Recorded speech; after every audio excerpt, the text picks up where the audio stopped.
Yeah, it's when yeah it start when I have another another script, another project that I want to shot, but I lost the funder. And then I get frustrated, and then I met him. He came over to my house. And then It was talked. raining. Yeah. Seriously, without sounding dramatic about it, it was rainy night. He came over and he kind of like told me that my movie not gonna happen. So I was like, what do you mean not gonna happen? Like, our funder just left, pull out the plug from, in the last minute. It was supposed to start going into production in less than 1 week, and then project got cancelled. So, because we are friends, we are good friends in real life, and he came over and then we were kind of like, yeah, maybe it's our situation, blah blah blah, and then I had some camera units, and I was like, why don't you just have fun with my camera for 2 days and my crew for 2 days and see what can come out of it, and maybe it's a good way to flush out your frustration, and we see what kind of stuff we can build from there. And I thought it will come out much later, but the same night he's kind of like, yeah, maybe we could do this, and eventually it turned into something that grows slowly. It's not like everything coming within one night and everything's so clear. It's always a development of ideas, development of thoughts, development of observation that happen over time, in the frame of months, if not weeks. Yeah, because for him also he always very tasty about the subject. He always. Yeah, because my previous film was also about foreign worker, but it was a city adventure in Kuala Lumpur.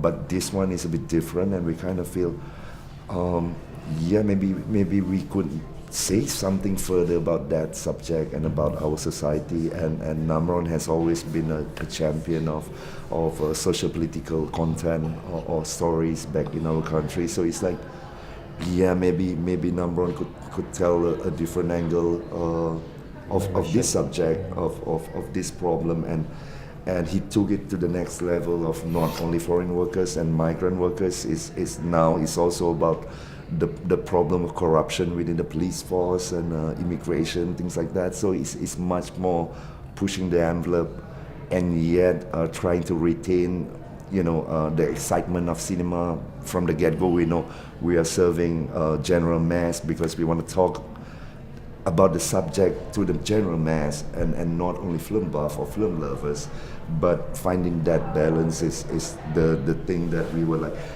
we want to share with the world, but also at the same time it has to be accessible to our audience as well, to our society as well. I think I know what you mean. I think for me, just for me, I don't know about him, but for me, it's something that this issue is not something new. It's long time. It's keep going and going. And everybody in Malaysia know about this situation, but nobody trying to make this into movie. So I think why not? We take this chance to share our story with the audience, because I believe that our audience need that, our society to be more specifically our society. I believe that they want to listen or to know about this story. The story that is quite close with them, very close with them, but nobody dare to make it into movie. That is the reason why I choose that. It was crazy. It was crazy. Those who have seen it were quite shocked by the level of truth presented. Everyone somehow had a certain level of encounters with certain situation within the film, or have heard, but mostly from local viewpoint, and and most of them, or if not all of them, has been ignoring the problem of foreign workers, or they have been looking at foreign workers as just like, just another guy from foreign country living in our country. But the story kind of took them into a journey of understand that those workers are human beings and have families, and they themselves have stories.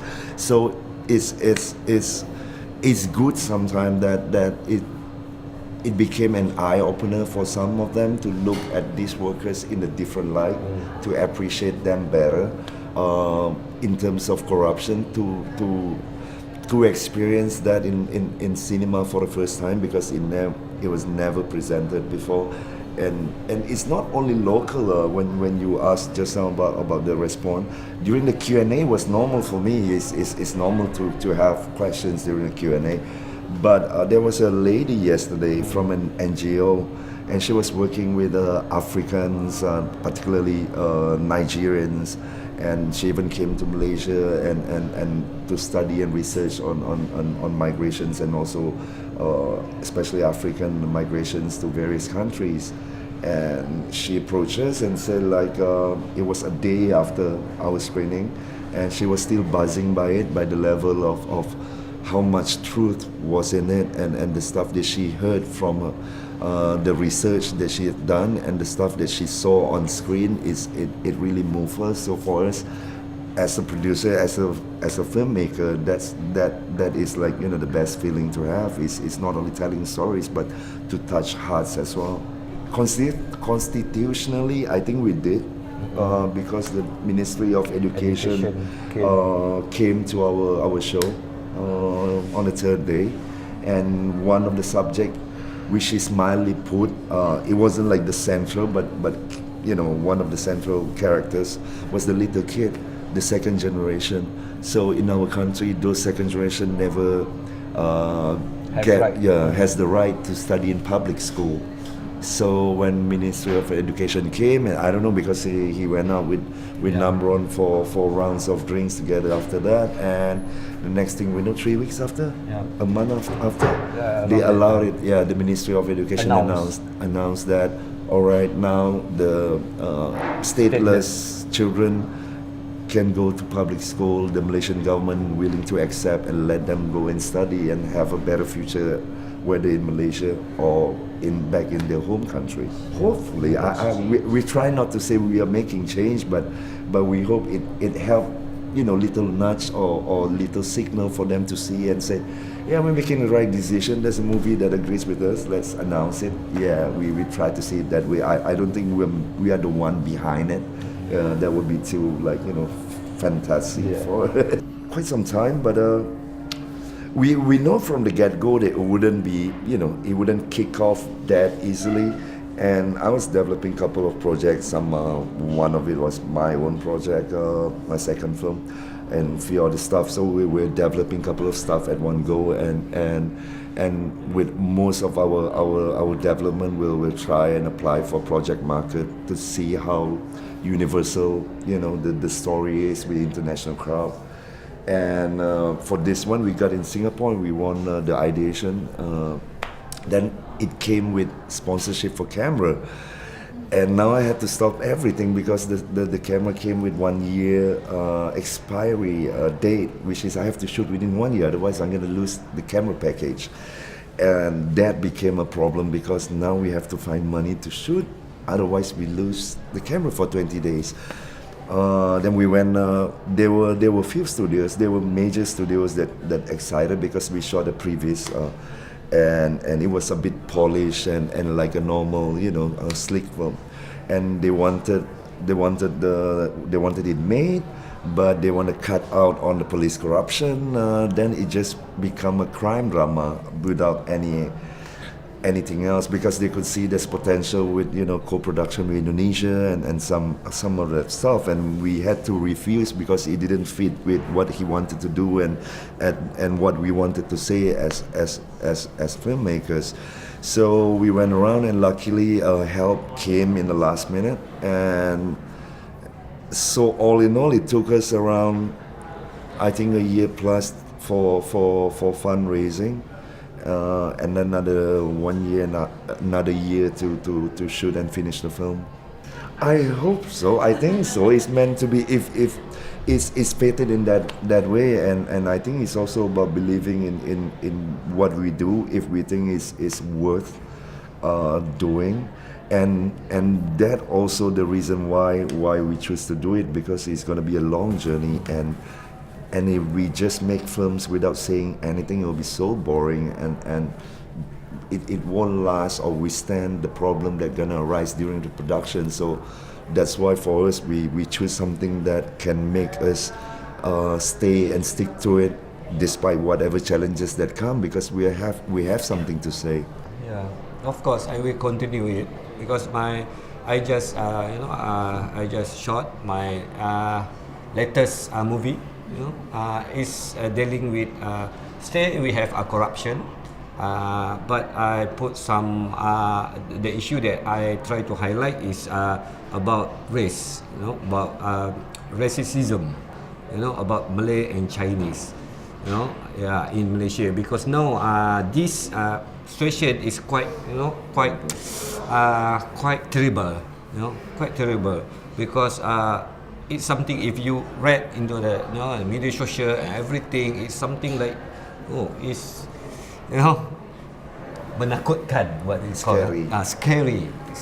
It's scary. So I think that I need to bring this issue, to make the society, to what we call to look this issue, not just it's easy you say you hate other race, but the situation, if the conflict develop, it can be war, it can be a lot of blood and everything, but now they don't think about that. They say the word that can be painful to others. It's something that you go back to your country. You are not belong here. This land is ours. So I think it's not good. So I try to bring this issue to the public to see what they say. This will happen when you continue doing this. My first visit to Poland and to Europe. I never come to Europe. Are you serious? Yeah. I thought Udine is in Europe. No. I mean, during this film, before I make this film, I never traveled to Europe. Okay. I never traveled to US, for example. But this project bring me to a lot of country. To see others. For example, when I came to Poland, so I see that, wow, it's quite close. I keep discuss with Bron. How similar we have similarity in Poland and Malaysia. Yeah, we're both on a separate project, and I think it will take another couple of years before we have something to say, or we find some excitement to do again. And he just finished his film, his new film. I'm going into my next film, which is my directing film, and but we've been talking about the kind of stuff that we want to say. I haven't found. He just found stuff to say about the country in his latest film. I haven't found the right subject to touch yet, and haven't found the kind of story that we think we want to do together yet. But yeah, definitely.